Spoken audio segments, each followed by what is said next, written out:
Good evening. It is 5:36 p.m. I hope everybody is doing well. I just give you a little moment. I know this is an impromptu live that I'm doing, and normally I try to give heads up. And it has been a while since I've been on, and I'm sort of in another location just doing my video. But it has been a while, and I hope everybody is doing well and making the best out of any situation that you're in. But give you a few moments to come on, I believe. I think I am.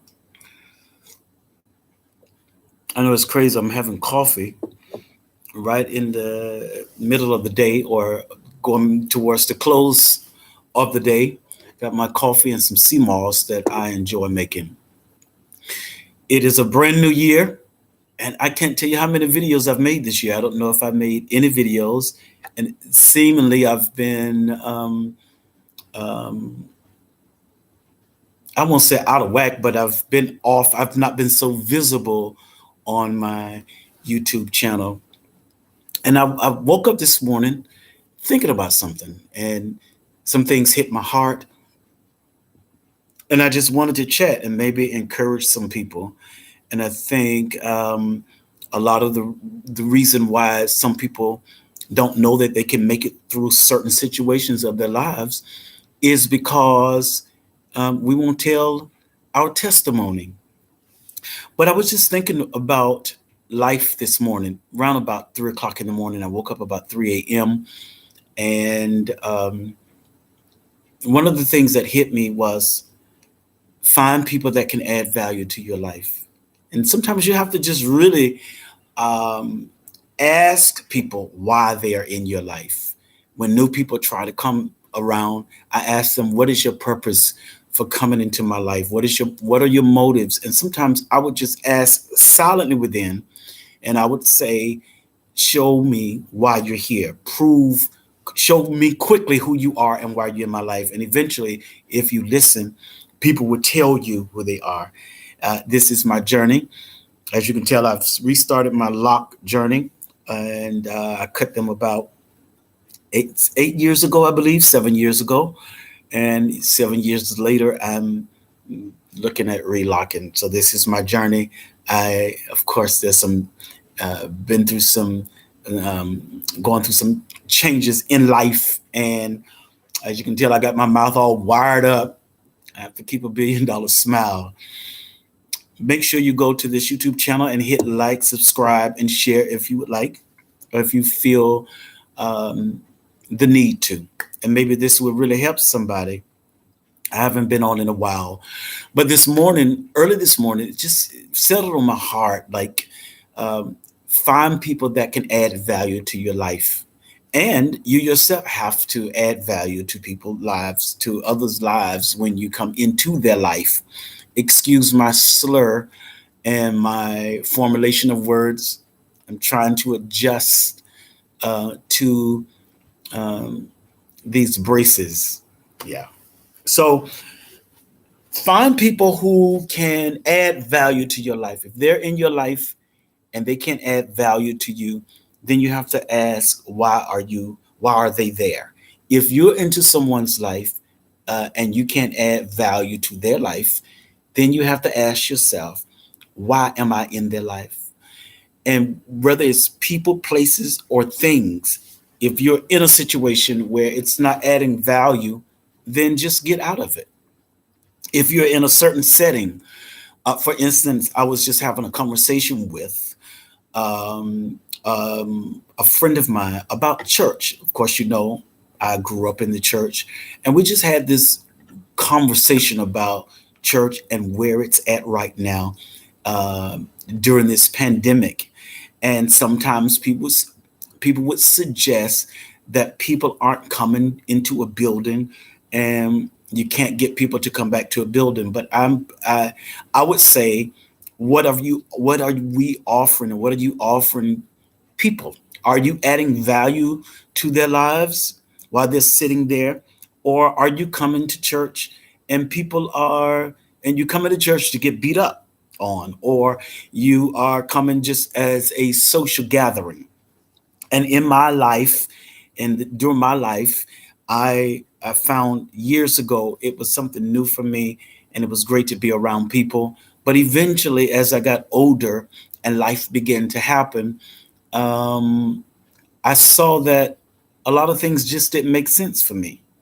So even now, I always ask myself, how can I add value to someone's life? And when people come into my life, I ask, how are you adding value? If you're just taking, or are you adding? And I get it. Sometimes people want to know you for different reasons. Some would like to know what your strengths, and some would like to know your weaknesses. Sometimes they would try to exploit the weaknesses that you have. And when I look back on life, I realized that there were people that weren't adding value to my life. They were constantly taking, taking, taking, taking, taking. And I had to cut that off, right? Also, I want to talk about moving forward with your life, even when they're no longer in your life. Sometimes you have to separate yourselves from them and start rediscovering who you are. Rediscover your life and what you are here for, and why we're here in the earth realm. Why are we here? And it took me a long time to get to this place. uh, I'm not here to uh, devalue the church or devalue people, but I am here to add value and say, if something is not working for you, or it's not feeding into you, and you can't reciprocate it, then that's a good sign that that relationship is not supposed to be, or that relationship is over, right? Whether it's with a church, whether it's with a job, whether it's with family or people. Of course, you can't divorce family, but sometimes you have to feed people, as they say, with the long handled spoon. And it's okay to have to do that if you are preserving your peace of mind. And it's important to us that we add value, and that people that are in our lives are adding value. There are people that are in relationships and there is no value there. You're just there and you're just sitting around, there's no productivity. So I would like to encourage you to add value to someone's life. And sometimes you have to subtract people, places, and things that are not adding value to your life. It is so vitally important in this time that we figure out where we belong, who belong in our lives, right? It's so important. I believe it is so important. I had an opportunity to grow and to maneuver, especially since my mother has transitioned over into her new life. Yes, it's been difficult, it has been challenging, and sometimes I think on how it would have affected her, knowing some of the things her baby experienced. I'm the baby of 8, and I'm so glad that she didn't have to go through that gruesome pain. And I just didn't want her to leave here with anger and full of hate in her heart because of some situations that happen. And there are some bad things that happen in good places, and there's some good things that happen in bad places. But I want us to move forward. There is a way to move forward, and I will be sharing that way with some of my situations that I've experienced in my life, how to move forward. Sometimes it is just really taking a seat back and just sit back and reanalyze things, and to see where you are and see how you're going to handle certain things, and how do you go from there? How do you move forward after the trauma? What do I do next to move forward, not just physically, but psychologically? How do you move forward from traumas and not allow it to keep you living in the past? Now, that's not to say that you can't talk about it, because I think it's vitally important. It is so important to talk about what you've been through to the right people, because it helps you heal. And one, I would say, get a counselor or a therapist. get a therapist that you can talk to. Um, but you'll be surprised of how many people that are waiting to hear your voice and to hear what you've gone through in order for them to make it. Because there are a lot of people that don't know they can make it until because you've not told your story and because you've not shared your experience with them, not in a negative way, but to build you and to express. Expression is so necessary to express what you feel. Now, we were taught as children not to express ourselves, and meaning when our parents beat us, think about it. I know back then when my mother, raising seven boys on her own and one daughter, she had to be a strong woman. She worked and she raised us. And sometimes the older children had to cook while she was at work. Um, but it's important that we express what we experience. And sometimes when they disciplined us, and I believe this is where we learned how not to express our feelings and express what we have experienced and to just open up. I believe we learned that when we were children, because when they disciplined us, they would say, "Stop crying before I give you something to cry about." They were really saying, don't express, they didn't know that this is what they were saying. Don't you dare express how you feel. Don't express that you're in pain. Don't express that something is hurting you.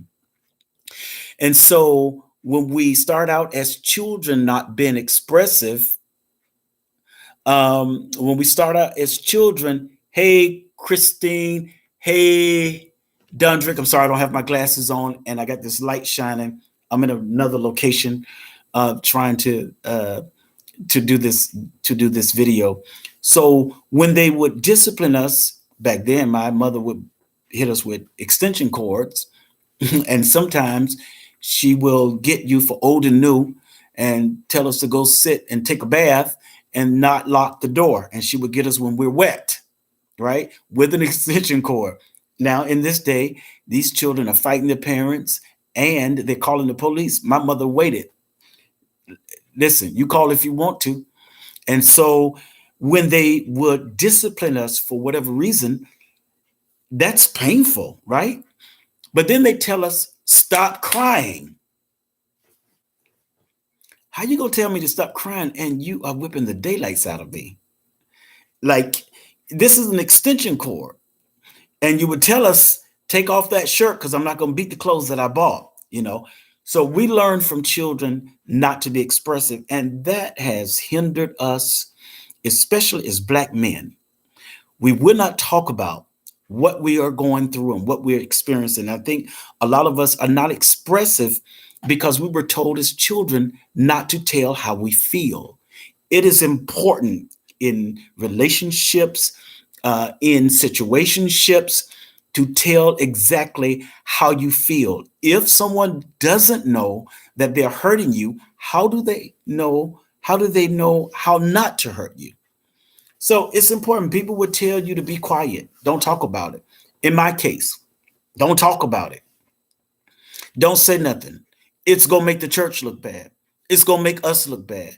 Why am I, or why do you have to hold your pain and suffer inwardly and suffer silently because someone is trying to save their face? Why do you have to be quiet when you're in pain? See, we learned that when we were children, because when our parents would beat us, we call it beat. I don't know anything else to call it. We didn't get timeouts. And they would tell us not to say anything. And then when we got older, we didn't say anything. And then it affected our personal relationships with people. So when something is bothering you, you don't talk about it, especially with Black men. We do not talk about how we feel. A lot of times I've seen people express how they feel through violence. If you can talk it out, then perhaps it can prevent you from beating it out or, taking some sort of violent action to express. There are people that would scream and holler and they would be so argumentative. They are argumentative, but that's their way of expressing how they feel. when we should be able to express how we feel without being violent, argumentative. And there are people who will express how they feel by becoming silent. Well, yeah, that is an expression. Silence is an expression. I don't know what type of expression, but to be silent because you see it on your face, you can see people's hurting. You can see the hurt in their face. You can tell by body language, body movement, that something is not right. And so it's important that we are able to talk about what we have experienced and what we are feeling right now in this present moment. If somebody hurts you, we should be able to express that what you're doing is hurting me, because I can't expect for you to know if I don't tell you you're hurting me. And then once I tell you and you continue, then that means you do not care about how I feel. You don't care. And if you're in a situation, in a relationship, family, with family members, and they continue to hurt you, then that means that person doesn't know, that person doesn't care about the pain that they are inflicting upon you.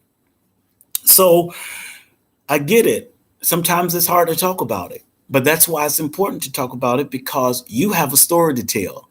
If people would see the first page of your story, they will probably it will probably be becoming they will probably be awakened by what you have experienced. So don't be so hesitant. Don't be so silent about what you are experiencing. This light is shining, unless it's my halo. Hold on one second. I'm here at a family member house, so I'm not used to doing the. Let's see. There we go. So don't be so hesitant about telling your story. Now, there are people, I guess it's this light as well. There are people that would tell you not to tell your story, or not to tell what you are experiencing, because they don't want to look bad. And I find it very challenging, the people that have induced pain or have projected pain upon you, they want you to be silent. They want you to be quiet. Let me see if I can change this lighting. Please excuse me. I've not, I'm at a family house. So one second. Let me see about this. All right. I'm here visiting family, and I didn't quite set this up right. Please pardon me. So I find it very interesting that people that have done the most harm to you, they want to silence you. Yeah, they want to silence you, and they rather for you not to talk about it because it would embarrass them, right? Well, don't inflict pain upon yourself trying to save someone else's feelings.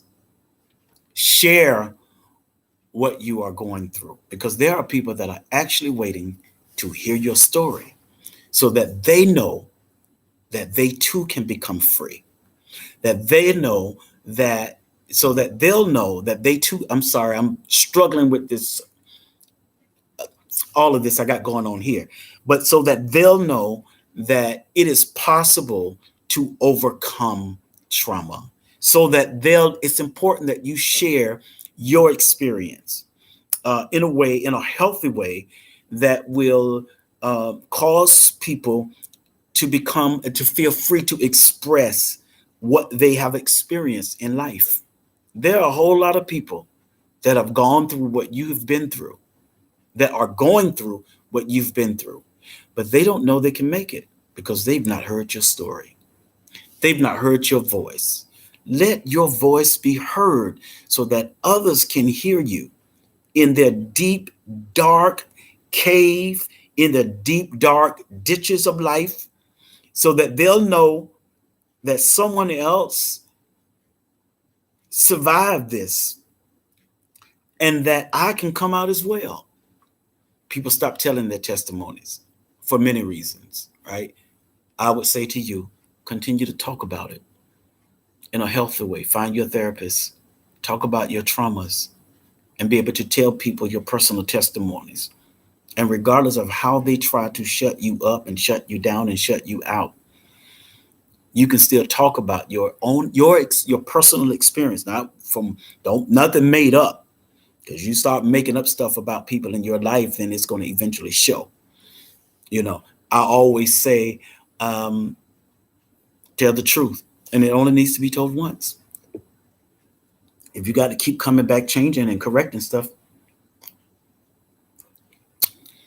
that, and I understand people forget. I've had somebody write to me and say, I forgot about what I experienced until I heard what you've experienced.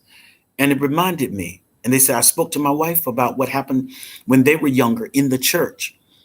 Sometimes people try to anesthetize their pain and they want to forget. They try hard to forget because it's painful to remember. It's painful to talk about it. When I started talking about my story openly and publicly, I had to convince myself that it's okay when people disagree. But I also understood they weren't there either. And for some reason, for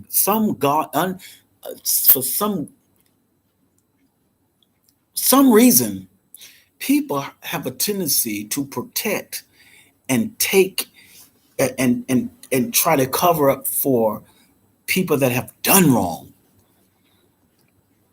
I don't know what it is with the psychosis that we protect them for some reason.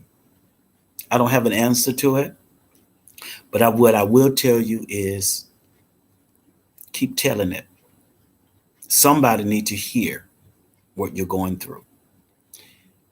Whatever that is, whether it's abuse of any kind, tell your story. Talk about, because there are people need to be pulled up and snatched out of their present situation. They don't know they can come out because you refuse to tell what you've experienced. Give them hope with your life. Give them hope with your story. When the noise was about my story and some of the bloggers were making fun and trying to deter my story and try to rewrite my story, I wasn't worried because I know they couldn't go back in a time machine and tell what happened. They couldn't. The story was older than them. So I wasn't moved by that. I thought it was shameful for someone to try to take up for crime, only to find out sometimes people that are taken up for something that happened to you is because sometimes, not all the time, sometimes they're guilty themselves. Sometimes they've done some of the same thing that they are trying to cover up themselves. And I think it's sad when we make fun of someone else's pain. But be that it may, continue to talk about it. Please don't give up. Please don't die in your trauma. Please don't die in silence. Don't die from not talking about it because it will eat you alive. Talk about it. Be expressive. They told us not to express ourselves, right? When taking us back to that analogy, when our parents used to beat us, they would beat us and say, "Stop crying before I give you something to cry about." Well, you're beating me, but you're expecting for me to be silent. You're inflicting pain upon me, but you don't want me to talk about it. It's killing me if I can't let it out. And that's what I did for years. I It was eating inwardly. And so I decided to talk about it. And I want to help you. I want to help you. I want to help your voice be able to talk about what you experienced. That's your experience. They can't take that from you. They can take your house, they can take your money, they can take whatever, but they cannot take your experience. Once you have had those experiences, or once you've had that experience, that cannot be taken from you. And it's okay. I don't care if it's 100 years later. Talk about it. People will ask you, well, what took you so long? Well, I had to get over the shame. I had to get over the pain of it all. And the embarrassment of it all. No one gets to tell you how long it should take. No one gets to tell you how long you should talk about it. No one. They weren't there. Unless, no, they never. They weren't there. They can't tell you. No one can tell you how long to grieve. That's trauma. When we lose people, that's traumatizing. I won't say I lost my mother. When my mother passed, it was very traumatizing. I've never been without her. That's all I've ever known. Well, I was connected to her before I was born. It traumatized me, even though I could see right before my eyes that she was slipping, but she never showed any signs of pain or weakness. I knew the bone cancer was taking her out. But to see her, she held strong for her children. Of course, that's what we see as strength. Didn't see her cry, but you have bone cancer, and I know you have to be in pain. That's traumatizing to see someone that you love so much slip out of here. When that's all, and that's why I tell people, that's why I would tell any of you, treat your parents right, whether your parents or your grandparents or your aunt that took you and they raised you. Be nice to your people. Be nice. If I see a person that doesn't respect their mother, especially, well, parents, period, but mamas, there's something special about them. If a man doesn't respect his mother, he doesn't respect anybody. He doesn't respect any woman. If he's fighting with his mother for whatever reason, he's going to fight with another woman. I'm very cautious. Well, I'm very careful. And I'm very observant. If I see that you can talk about your mother in a derogatory way, you don't even respect yourself, because this is the woman. Whether she was good to you or not, she was the one that had you. She could have had made a choice, right, to not have you. I used to call my mother up just out of the blue. We talked every day and said, "Mama, thank you." And she would always say, "But what you thanking me for?" I said, "Thank you for not aborting me, because you could have. You could have made the decision to abort me, but thank you." So when I see people that are not kind to their parents, I have very little respect for people that don't respect their mother or their father. You could have had a bad, tumultuous relationship, but at least respect the person that's been the one that brought you into this world. As my mother would say, "I brought you in here and I can take you out." But we had such a loving mother. My mother worked hard for her children. That's why I never wanted to disappoint her. I never wanted her to know about the pain of my life and about the traumas that I experienced outside of that household, in a place that was supposed to protect me, that didn't protect me. And I'm not angry. I'm better because I can talk about it. I'm not bitter, but I'm so much better because I can talk about it. Because I know that there are millions of cases or similar cases that was like mine. It happened to you outside of your house, happened to you in a place that you were supposed to be protected. You see, I'm still here to talk about it. I'm still here to share with you my experience, so that hopefully it will give you the strength to talk about and to share what you've experienced. It doesn't necessarily have to be on a public platform, but you need to be able to talk about it. If not, it's going to eat you up on the inside. It messes up relationships with people, places, and things. What we see now today with people, we see them going through different channels and changes of life. A lot of it is some childhood trauma or something that they weren't able to express.